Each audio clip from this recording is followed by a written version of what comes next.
Sir welcome to the podcast. Sir मैं आपसे जानना चाहती हूँ कि जैसे हम लोग आजकल बच्चों को अननोइंगली सिर्फ विनिंग के लिए, जीतने के लिए कंडीशन कर रहे हैं। उनको सिखाते ही जीतना है और वो हार से डील ही नहीं कर पाते हैं, तो बहुत ही नेगेटिव इम्पैक्ट पड़ रहा है। चाहे डिप्रेशन को लेके वो सुसाइड कर रहे हैं बच्चे, ये सब चीज़ें तो इतना अनहेल्दी बन गया है। इन चीज़ों से कैसे डील करें? श्वेता जी, ये प्रश्न जो आपने पूछा, ये वास्तव में प्रश्न दर्द भरा है। और दर्द भरा प्रश्न जो है वो बहुतों के लिए प्रेरणादायक हो सकता है। इसका उत्तर मैं आपसे फर्स्ट तो ये चाहूँगा कि आप इस प्रश्न को जितना ज़्यादा से ज़्यादा रिपीटेडली डिफरेंट वर्टिकल्स में पूछ सकती हैं, आप मुझसे क्रॉस क्वेश्चन ज़रूर करिएगा, क्योंकि ये सोसाइटी के लिए डिसेंट मैसेज होगा कि हम अगर इन चीज़ों को डील करना सीखें तो चीज़ें बहुत बदल सकती हैं। राइट। इस एस्पेक्ट में मैं आपसे एक चीज़ ये कहना चाहूँगा कि जब कभी भी कोई इस प्रकार का मन जो ये धारणा मन में बना लेता है कि मुझे ऐसा ही होना है या ऐसा ही करना है, तो वो ना उसके जहन में जम जाती है बात। जहन का मतलब वो सबकॉन्शियसली उसके लिए अपने आप को कमिट कर लेता है, और कमिट करने के बाद अंदर से हर वक्त वो वेव उसके अंदर चलनी शुरू हो जाती है। और जब वो वेव हर वक्त उसके अंदर चल रही है तो वो अचीव ना होने पर बहुत तेज ब्रेक लगती है, और जब बहुत फास्ट ब्रेक लगती है, जिसे हम इमरजेंसी ब्रेक कहते हैं, तो उसके रिजल्ट में कुछ ना कुछ एक्सीडेंट क्रिएट होता ही है। पीछे से कोई लगा मार देता है, कई बार ब्रेक स्किप कर जाती है, व्हाटएवर, तो कुछ ना कुछ होता है। एक बात तो ये। दूसरा, हम जब बच्चों को ट्रीट कर रहे हैं अपने साथ, तो हम एग्जैक्टली उनको बिहेवियर दे क्या रहे हैं? हम भी उनको पुश कर रहे होते हैं कि उसके इतने मार्क्स आए, उसके इतने मार्क्स आए, वो ऐसा वो ऐसा, तुम ध्यान नहीं देते हो, तुम्हें ध्यान देना चाहिए, यू शुड लर्न। हम कहते हैं, बड़े प्यार से समझा रहे हैं अपने आप को, बैलेंस करें, डांट नहीं रहे, बैलेंस करके समझा रहे हैं, क्योंकि हम डिसेंट मदर फादर है। But decent mother father decency के साथ कर वही काम रहे हैं जो डांटने वाला गुस्से से कर रहा है। सब कॉन्शियस माइंड उसके लिए प्रिपेयर हो रहा है कि ये होना ही चाहिए, अगर ये नहीं होगा तो इसका मतलब कुछ गलत होगा। आज मैं आपको एक चीज से अवगत कराना चाहूँगा, यानी कि आपकी नॉलेज में डालना चाहूँगा कि जब भी कभी हम कोई टारगेट प्ले कर रहे होते हैं और वो टारगेट हम अचीव नहीं करते, तो सही मायने में तो हमारे अंदर एक नेक्स्ट लेवल का कॉन्फिडेंस आना चाहिए, जो हम हमेशा चूक जाते हैं। लेकिन हर फेलियर जो है बड़ी सक्सेस की तैयारी है। हम अपने बच्चों को क्या ऐसा कह पाए? नहीं कह पाते, क्योंकि हमें तो रिजल्ट चाहिए ही वन गो में, और वन गो में तो कुछ नहीं है। पर यही जानना है, अगर बच्चा पहली बार से फॉर एग्जांपल किसी गेम में या किसी एग्जाम में फेल होके आया है, वो बिना डरे आए और at the same time parents कैसे रिएक्ट करें उस time? What should be the parents reaction? क्या वो ये कहें कि कोई बात नहीं, या फिर उनका रिएक्शन न्यूट्रल हो, एज इन बच्चे के पास ये भी मैसेज नहीं जाए कि ठीक है हार गए तो भी मतलब इट्स फाइन, ऐसा ना हो ना बच्चा दोबारा फिर फेल हो रहा है। फर्स्ट तो हमारी ऑब्जर्वेशन बच्चे को के ऊपर ये होनी चाहिए, क्या इसने, जितना इसका दिमाग चलता है, इसने अपना 100% वो दिया है या नहीं दिया? राइट। पहले हमारी ऑब्जर्वेशन ये होनी चाहिए। अगर हमें लगता है कि जितना इसका दिमाग चलता है इसने उसका 70% भी दिया है, क्योंकि बच्चा है, बच्चा मतलब खिलता हुआ मन, कभी इधर भागता है कभी उधर भागता है, 70% भी अगर उसने दिया तो हम माने कि उसने 100% फर्स्ट। और अगर उसने अपना 100% दिया, तो क्या जो दूसरों के बच्चे हैं वो हमारे बच्चे के दिमाग से सारे डाउन ही? इसका मतलब हम तो ऐसा मान के चल रहे हैं कि हम ही हैं, बाकी तो कुछ नहीं। इस एक्सेप्टेंस का होना तो बहुत जरूरी है। ऐसा कैसे पॉसिबल है? हो ही नहीं सकता। हमारे मन में ये बात हमेशा रहनी चाहिए कि अगर क्लास में 50 स्टूडेंट्स, तो 50 स्टूडेंट में क्या मेरा बच्चा ही टॉपर हो सकता है? उसी के पास सारा दिमाग है। पहले तो हमें अपने आप को वॉश करना होगा इस बात के लिए। हम अपने आप को वॉश करें और एक ही पैरामीटर है कि हम अपना बेस्ट करें।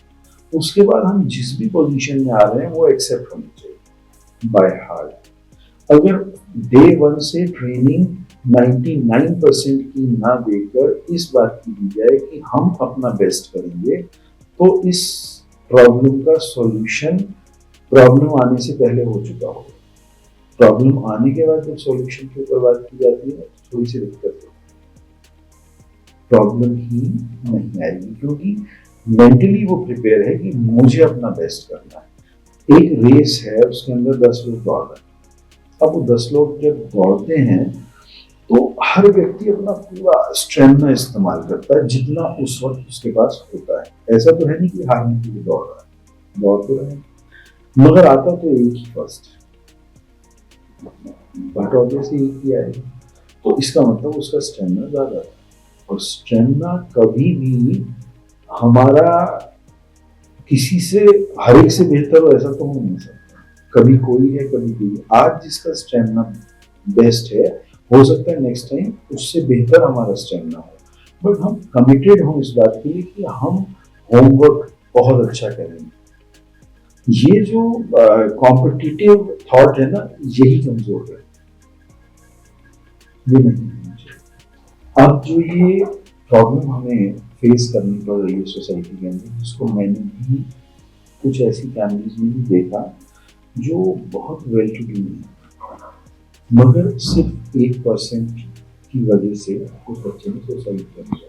इट मीन्स उस बच्चे का दिमाग कहाँ पर काम कर रहा है, वो है कहाँ पर। इसका मतलब वो बच्चा सिर्फ एक जोन में है 99%। इसके अलावा उसका अपने मदर फादर से भी अफेक्शन नहीं है, उसको ध्यान नहीं है मेरे मम्मी पापा हैं, मेरी फैमिली में और बड़े छोटे भी हैं जिनको मुझसे बहुत प्रेम है। इसका मतलब वो सब कुछ इग्नोर कर चुका और वो देख पा रहा है सिर्फ 99%। ये तो बिल्कुल ऐसा हो गया जैसे हम सही मायने में इसे पागल बन गए जब हमें उसके अलावा कुछ दिखी नहीं। ये चीज एफर्ट करते वक्त तो हो सकती है कि हमें उसके अलावा कुछ नहीं दिखे, बट रिजल्ट के वक्त भी अगर ये चीज है तो ये टोटली रॉन्ग है। तो सर ये क्या गैप कहीं न कहीं पेरेंट्स और बच्चों के बीच में जो होता है उसकी वजह से आता है? बच्चा डरता है बताने से या इस चीज़ से कि पेरेंट्स कैसे रिएक्ट करेंगे या मैं इससे कैसे डील करूँ, बच्चों को समझ ही नहीं आता है, चाहे सोसाइटी के सामने, चाहे पेरेंट्स के सामने। तो बच्चा डरता नहीं है, ये पेरेंट्स की ही कमी है। इनिशियल राउंड पे ये पेरेंट्स की कमी है, उसके बाद होने को फिर भी सब कुछ होगा। अगर हम बात करेंगे तो परसेंटेज वाइज जो ज्यादा संख्या में है उसकी बात करेंगे, गलती पेरेंट्स की है। वो ही उसको प्रमोट कर रहे हैं, उसको प्रेशराइज कर रहे हैं। Promote is wrong word, pressurise कर रहे हैं कि एनी हाउ ये होना चाहिए, एनी हाउ ये होना चाहिए। कभी भी माता पिता ये कहते हुए अगर ये बात नजर आते हैं कि आपको अपना बेस्ट करना चाहिए, कभी भी रिजल्ट के ऊपर बात करते हैं, और जो आपका बेस्ट होगा वो हमें एक्सेप्ट, आपको अपना बेस्ट करना है। आप सिर्फ एक ये फॉर्मूला मान लीजिए, और जो लोग भी इसको सुन रहे हैं मैं सबसे ये प्रार्थना करूंगा कि अपने बच्चे के बेहतर भविष्य के लिए हम अपने विचारों को उतना बैलेंस करके लेकर आए कि हम एक बात सुनिश्चित कर लें कि हम कभी भी रिजल्ट के ऊपर बात नहीं करेंगे, हम हमेशा एफर्ट्स की बात। और कैसे एफर्ट्स जो कभी भी किसी को पीछे हटा के आगे बढ़ने की चाह के ना हो, अपना बेस्ट करने की चाह के हो, जिसमें कंपटीशन ना काम कर रहा। और अगर कोई व्यक्ति आगे निकल जाता है हमसे और हमें दिखता है तो हमें उसको प्रेज करना चाहिए, यू आर डूइंग बेस्ट। और अंदर से क्या भाव होना चाहिए, by the grace of God, ये फील आनी चाहिए हमारे। और ये दोष फर्स्ट माता पिता का ही है, पेरेंट्स का ही है। उसके बाद और बहुत सारे वर्टिकल्स हो सकते हैं, बट इस बात के ऊपर कंसंट्रेट सबसे पहले पेरेंट्स को। तो सर बिफोर क्लोजिंग आप पेरेंट्स को एक छोटा सा मैसेज क्या देना चाहेंगे? वही जो मैंने पहले कहा कि आप कभी भी बच्चे को कोई भी टारगेट ना दें, आप बेस्ट एफर्ट्स का लेसन दें उनको कि आपके एफर्ट्स बेस्ट होने चाहिए, और आप ऑब्जर्व भी करें कि उनके एफर्ट्स बेस्ट हो रहे हैं उनकी कैपेबिलिटी के हिसाब से। उनकी कैपेबिलिटी अगर दौड़ने की नहीं है और आप उसे कह रहे हैं कि नहीं आपको दौड़ना ही होगा, तो या तो उस दौड़ से थक जाएगा या बीमार हो जाएगा। उसको जो कैपेबिलिटी मिली है वो उसी में आगे बढ़ेगा। तो ये हम ऑब्जर्व करते हुए सिर्फ बेस्ट एफर्ट्स की बात करें, और कभी भी कंपैरिजन बच्चे के सामने बिल्कुल ना करें कि उसके 99% आए और तुम्हारे 98 है, या तुम्हारे 80 हैं और वो ऐसा है और वो ऐसा है, तो वो दो बीमारियों से ग्रस्त है। एक ईर्ष्या उसके साथ जिससे हम कंपेयर कर रहे हैं, तो अननेसेसरी वो उसको अपना दुश्मन सा ही समझने लगेगा। एक तो हमने वो रोक दिया उसको, और दूसरा उसके मन में हीन भावना कि मैं नहीं कर पा रहा हूँ। आप यकीन मानिए, पढ़ाई में जितने भी मार्क्स आए वो एक्सेप्ट होते हैं, कोई दिक्कत नहीं है, मगर एक भाव मन का, बहुत प्रेम का, कि जितने भी मार्क्स आ जाए, मार्क्स से जीवन की सफलता कभी भी डिसाइड ना हो सकती। इस बात को आप अपने मन में स्थापित करें कि कभी भी नहीं हो सकती, पॉसिबल ही नहीं है। आप जिस व्यक्ति से ये प्रश्न पूछ रही हैं वो हमेशा कभी 55 कभी 56% मार्क्स ही लाता रहा, वो कभी भी 60 क्रॉस नहीं किया उसने, वो 59 तक गया, बट वो प्रसन्न है, वो आज ये जवाब देने में सक्षम। मगर उसने जीवन में क्या किया? उसने शायद 80%, 90%, 99% वालों के लिए कुछ अच्छी बातें रखी होंगी सामने। तो इसलिए कभी भी ये पैरामीटर नहीं है कि आप एजुकेशन में कितने मार्क्स के साथ आगे हैं। आपकी जो रियल एजुकेशन है वो है जो आपके अंदर एडमिनिस्ट्रेशन स्किल देती है। अगर आप किसी एक पर्टिकुलर लाइन के ऊपर बात कर रहे हैं, इंजीनियरिंग, XYZ, अकाउंटिंग, कुछ भी हो सकता है, आप अगर सिर्फ उसके मास्टर हो गए तो आप अधूरे हैं।